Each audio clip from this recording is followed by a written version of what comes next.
CCN news एक पाऊल महाराष्ट्रासाठी। सलग चौथ्याही दिवशी बुलढाणा जिल्ह्यातील निम्म्याहून अधिक पेट्रोल पंप हे इंधन उपलब्ध नसल्याने बंद असल्याचं चित्र आहे। तर जिल्हा मुख्यालय असलेल्या बुलढाणा शहरात मध्यरात्री चक्क पोलीस बंदोबस्तात पेट्रोल आणि डिझेलची विक्री सुरू होती आणि वाहनांच्या जवळपास 2 किलोमीटर पर्यंतच्या रांगा होत्या।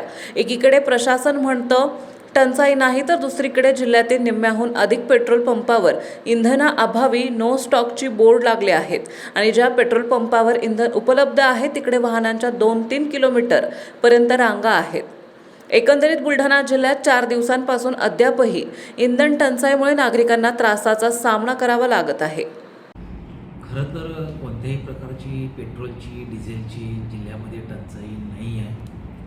मी आपल्यामार्फत सर्व जिल्हावासियांना मी आवाहन करू इच्छितो की कुठल्याही प्रकारची टंचाई नसताना अनावश्यक पद्धतीनं गरज नसताना कोणीही साठा पेट्रोलचा डिझेलचा करू नये आणि कृत्रिम टंचाई निर्माण करू नये।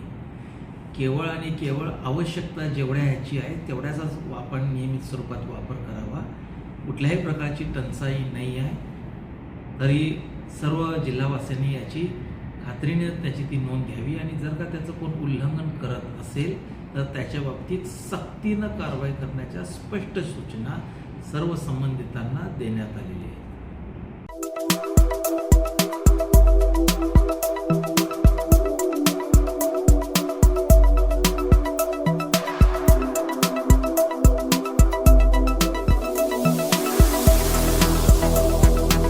तसेच आपल्या भागातील महत्त्वाच्या बातम्या पाहण्यासाठी CCN न्यूज डेस्क चॅनलला सबस्क्राइब करा आणि बेल आयकॉन प्रेस करा।